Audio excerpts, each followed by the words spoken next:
Hi guys, welcome to this week's episode of Global News Review. As usual, my name is Ola, and basically we talk about global African and Nigerian news and how it affects your pockets. So stick with us. We have loads of interesting things to talk about, and the most important thing is for you to learn and take action. Yeah.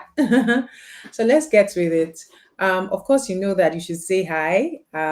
Just say where you are reaching out from. I'm looking at the chats, and I'll be sure to like pop you up once you do so. So yes, African news. Let's talk about no. Let's talk. Should we talk about Africa? Oh yes, let's talk about African news today. Let's start with Africa. So this one was quite interesting, right? Tanzania bars foreign-owned small businesses. Like they put a restriction on foreign-owned small businesses. Basically, what are they trying to do? They are trying to preserve their small business ecosystem, and they decided that the way they are going to go about it is by restricting activities from foreigners to own small businesses. So meaning if you are coming to their country, you need to come with big money, right? Think about the fact that Tanzania is in East Africa, and there is mobility across East Africa, meaning that there's an East Africa visa that you can get and you can go across all those countries. There's a lot of synergy amongst them, or there's a drive towards synergy amongst them. But what is Tanzania saying that see we are creating an economy, but it seems like the people that are benefiting from this economy, right? Especially because there's a massive tourism thing going on in Tanzania. The people that are benefiting are the guys coming from outside. So we need to stem that tide, right? Um, I think this is like the kind of thing that this was the Brexit reasoning, right? But I think we can look back and say that it didn't quite work. So it's one of those things where in looking at the posture and understanding of the government, you actually have to sit down and look and consider, are they pro business, are they pro global mobility, right? These things are not necessarily a good sign. And Kenya, for example, has been in news that Kenya has been fighting against this because I mean, if I'm like opening up and making everywhere easy for everyone to come in and go, you can't be blocking runs for my people in that same region, if you get. So I mean, for us, we'll just watch and see, right? How this unpacks, how this unfolds. But I do not think this is actually the way forward, especially for such a small country. However, if you understand the Trump make America great idea, it is the same kind of spirit where I'm going to use laws to defend my people, like with energy. And you almost can't blame them for it. But on the other hand, there are better ways to make these things happen. I mean, in terms of incentives for their locals, make their locals more competitive, right? And I think that's like a better route. So if we're thinking of going into like a small business, small trade based on their tourism in Tanzania, think about it again. Now the second is out of Africa. It's still the same spirit. Oh, I see highs. Hi Charles. I love it. Charles says he's watching from Lagos, Tinubu's own kingdom. I love it. Hi Charles. So yeah, second news out of Africa is Algeria imposes a total ban on crypto. As in this one, they are really deep. Like you will get a fine, you can go to jail. It's a lot. And it's funny because Nigeria has been down this route, and the thing about cryptocurrency and the way it legitimately works is that you can't ban it. It will just become a shadow ecosystem that regulators can't touch. And Nigeria has been down this road. And after going down that road, we did a reverse.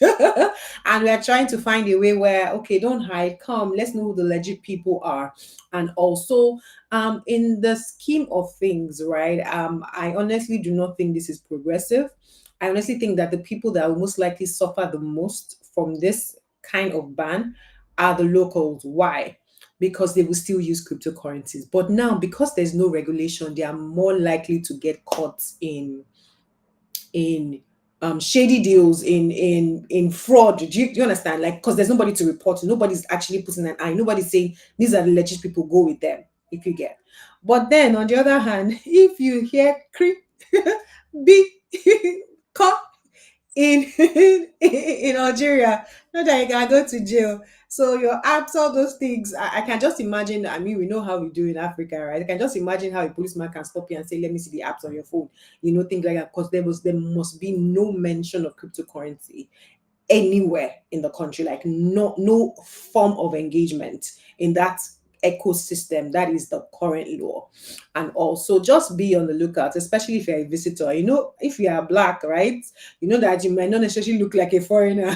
So be guided. Don't just like know that this is happening, know that this is a thing. And be guided. And I think their own is almost like they're criminalizing it, which is different from it's different from even the way Nigeria did it, where the central bank just said you can't use the banking system for this kind of whatever. This one is like they're criminalizing it. So it is a significant difference, right, in posture. Now that's from Africa. Now I dare say that while the world is moving forward, like we need to try and see how things are going, especially with some of these laws that have just come out, like Genius Act in America, that is almost putting a clear structure to things like stable coins, right? We should be moving forward. Yeah, but we move. Of course, it's important for you to know that these sessions are powered by the Money Weight Club, of which I'm a founder. And you should check us out if you are looking for deals, if you want to really understand investing in the right community where you can ask all the questions that you need, get all the answers, and get access to good deals. Then the Money Week Club is for you. Apart from Money Week Club, we actually have programs, and I'm going to tell you another one. Let me go to news, but I'll tell you about the things that are happening. If you have young adults between the ages of 16 and 21, we have a summer camp. It's virtual, so I'll talk about it shortly. Now let's move on to Africa news. Let's see. I don't know Africa now. Global news. Oh yes. So Anthropic is raising 3 to 5 billion. So Anthropic is the company that owns Claude AI. Now, everybody knows that AI is like the next big thing. Like the way we've moved from oil to tech now is now AI, and there's a lot of ideas, creativity. Everybody has their own AI tool. Everybody's an AI something something something. Yeah, and it's valid. It's actually valid. Now, Anthropic is like they are positioning themselves as one of the big three. The way you have the big four in consulting, you have, all those that's kind of profiling, right? So Anthropic is one of the big boys, right, in the AI space. And basically they are doing a capital raise. Now, what's interesting about that, investors are backing it heavy from Qatar. Like the big boys are backing this raise.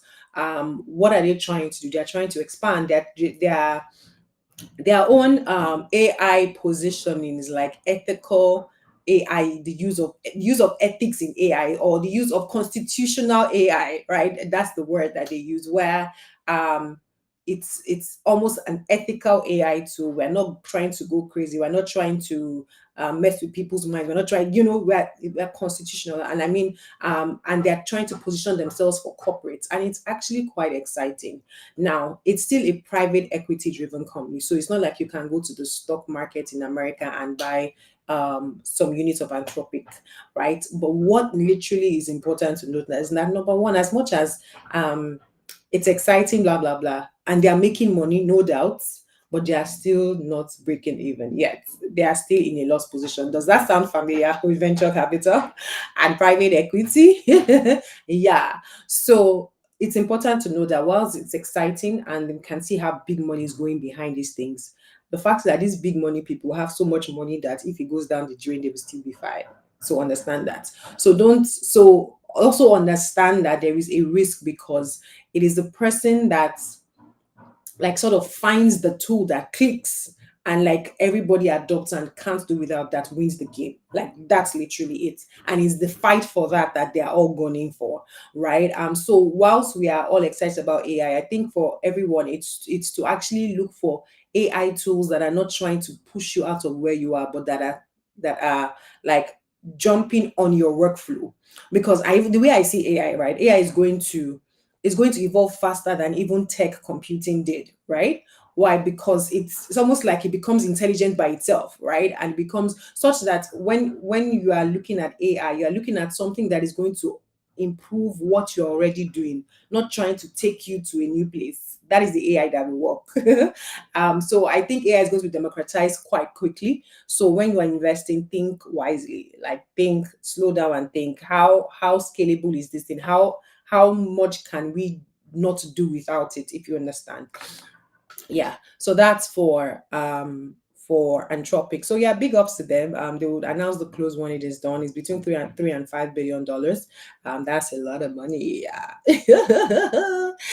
Already with the big boys, but yeah, we move. I mean, Amazon already gave them money in the past, so like they're in a good place. um so yes, a news out of America: Deutsche Bank beats profit expectation despite deal slump and strong euro. So let me even explain. And the reason why I highlighted this news is because there's a general trend. Um, the financial services industry as a whole, generally, globally, wherever you are in the world, you would find that number one, they are beating their numbers generally for those that are well positioned, and you'll find that their stock prices are improving. Why? Because it's obvious that financial services is here to stay. It's like one of those things where they are still the bedrock of the economy as it is right now. Even the Genius Act that was signed, right? For you to create a stable coin, you must be a licensed entity. Can we see what's happening there? Right. So, and you also find this trend, and the reason why I highlight it is because you also find this trend in Nigeria where the banking system is actually doing very well on the exchange. Right. The banking system is they're doing well. They're just doing well. Why? Because the nature of it is that if what's it called, interest rates are high, they would also pass on that cost to the consumer, right? And so they would still make money. Do you understand? They will still do their transactions. They will still get their fees, right? So it's just it's one of those things where, and I think the important thing to know here is that as investors, take away your eyes from the noise, right? Look at companies that are well positioned. Take your eyes away from the noise. Once you are well positioned, you would ride the storm. It is just given. And financial services, well positioned, steady, they become matured companies quite quickly where you can almost predict, right? But you just realize your revenue will just keep growing. Why? Because you are here to stay. Even like I said, even with the stable coins, the Genius Act, you need to be a licensed entity to create one. So it just means that you're still in the game and you'll be in the game for a while, right? So just think about it from that angle. So before I go to Nigerian news, let me see what's happening out of Nigeria. Oh, I remember. Let me see. I have okay, one announcement. So we have a summer camp for young people between the age of 16 and 21.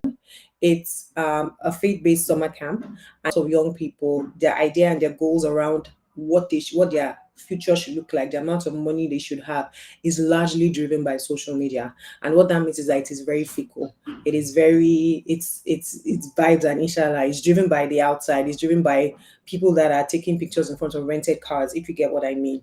And so this is a faith-based Bible camp, and it's to recenter young people between the age of 16 and 21. Now, why that age bracket? Because I've been tackled a lot.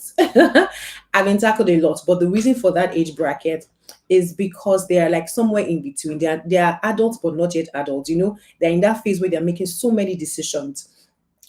What school to go to, what course to take. Am I excited about this program that I'm doing? I just finished from school. Do I really want to do this for life? All those back and forth conversations. That is the season that literally sets them on the right track, or burns them, right? In terms of their friendships, in terms of their habits with money, in terms of their social life. That season is very, very critical, right? Because now they are the ones making decisions. You're only guiding them.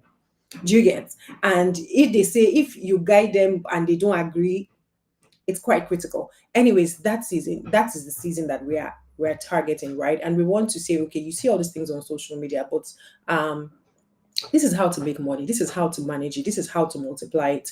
You have an advantage of time. If you start early, you can avoid. I wish I knew this earlier, because a lot of older people have made that statement when it comes to money, especially when they start investing. Just realize that, oh my God, if I had started when I was 20. So you see, if you have a ward, a son, daughter, nephew, niece, your neighbor's child that you like, and you think, okay, this child is in this age range, I recommend that you would sign them up. Let me put up the what's it called? Let me put up the QR code again. The link is also in the description. You can check the QR code link in the description. If you have more questions, just chat us up. We'll be sure to answer. But share with a friend. Tell somebody about it, right? Follow us on socials.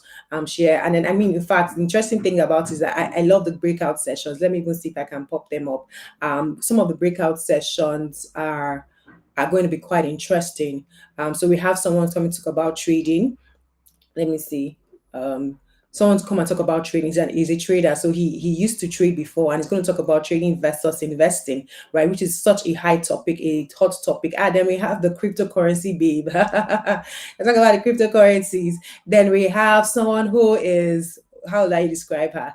Ex Amazon, ex Google, ex Visa, ex Oracle, ex Cisco. Yeah, she's going to talk about work life balance, right? And he is a corporate career person, Amazon in Microsoft in USA, right? And he'll be talking about corporate career, right? These are just some of them. We have creatives coming up. Let me just put like the full thing. We have people coming, creatives.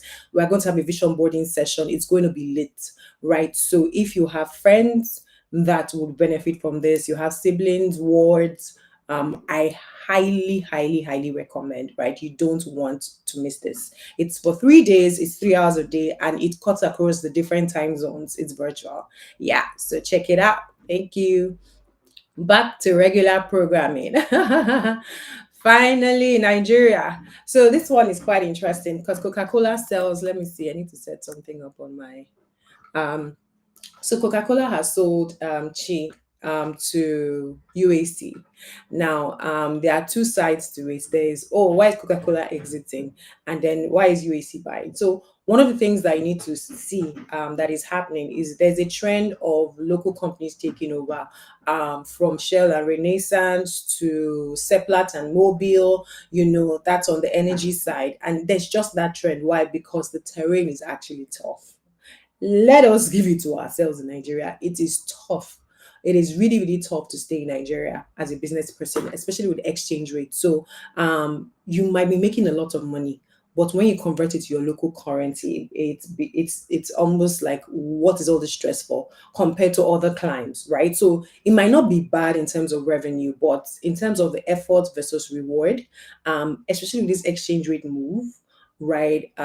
It has stopped making a lot of sense for a lot of companies. And so there has been a lot of exits in different, even from Diageo, it's just a trend. So on one side, you can look at it as being a bad sign because as a foreign investor, um, you are losing money. So your friend who is also a foreign investor is wondering, do I want to come into this ecosystem, right? But from the other side, it's that local businesses are taking over again, which is good for us, which may be good, being the keyword. I say may because sometimes you might also not standardize processes or take over the level of quality. So there's that. So that's like the general background.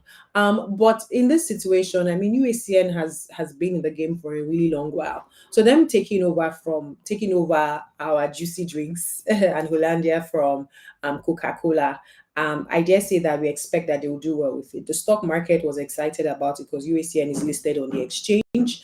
Um, Even that will benefit from as people is that one, it's going to be locally owned, it's going to be listed on the exchange. So when they're making money, you can actually take part of it on the exchange, right? So if they get their what's it called, their acts right in terms of profitability, that if is very massive. Take notes. If because it's a highly competitive market, it's so you would see one brand that and then another brand that has the exact same drink, same taste, and it can be cheaper if you get what I mean. So there's a lot of competition. I won't say there's a low barrier to entry. It's not necessarily a low barrier to entry. It's just that it's highly competitive because it's manufacturing, so it can't be low barrier to entry. But But I mean, it's something for us to look out for, especially because you can access USCN on the exchange. Let's see the rebranding. Let's see how it impacts on staff. Of course, if you have a factory and you need 5,000 people in that factory, except if Coca-Cola was over hiring, right? I don't expect them to fire them because they will still be needed on the factory floor and all that. If you get what I mean. So yeah, let's see, USCN is becoming like a major for it has always been, but USCN is taking their place at the forefront of the fast moving consumer goods industrial sector in Nigeria. So let's see how that goes. They should be a company to look out for in terms of listing, should being the keyword. But we have to wait. Wait, I forgot to mention that you know that Coca-Cola is a private company, so we don't even know profitability. So as much as it's good news, USCN we can access, we need to wait to see how it pans out in terms of profitability, in terms of the numbers, yeah, before we jump in and say, oh, this has happened. So yes, anyways, let's have a beauty. Oh, I see somebody saying something. Am I on Twitter? Oh, I'm not on. Oh, I am actually on Twitter. But you love the idea of the camp. Um, can we chat? Can we chat? Chat in the comments. I'll respond to you in the comments and we can probably chat or chat me up on Instagram or something. Oh, maybe Twitter. Oh yeah, chat me up on Twitter. I'll go to Twitter and answer you there. I'm trying to redeem my social media relationship. Yeah. But yeah, Charles will chat up on he just chats me up on what's it called on Twitter. I would look into it right now. All my notifications are off. Off. All of them are off. So if you chat me now, I will go and check and I will respond and we can have a conversation from there. But anyways, everyone have a beautiful week ahead. Um I wish you all a blessed week. Don't forget, you can't outsource your health and your finances. You have to engage. There's no excuse that I didn't really understand and this thing hit me in my face. There's no excuse like that. It's not acceptable because there's this that happens every week that you can at the minimum listen to is free. Don't forget to share with your friend. Bye.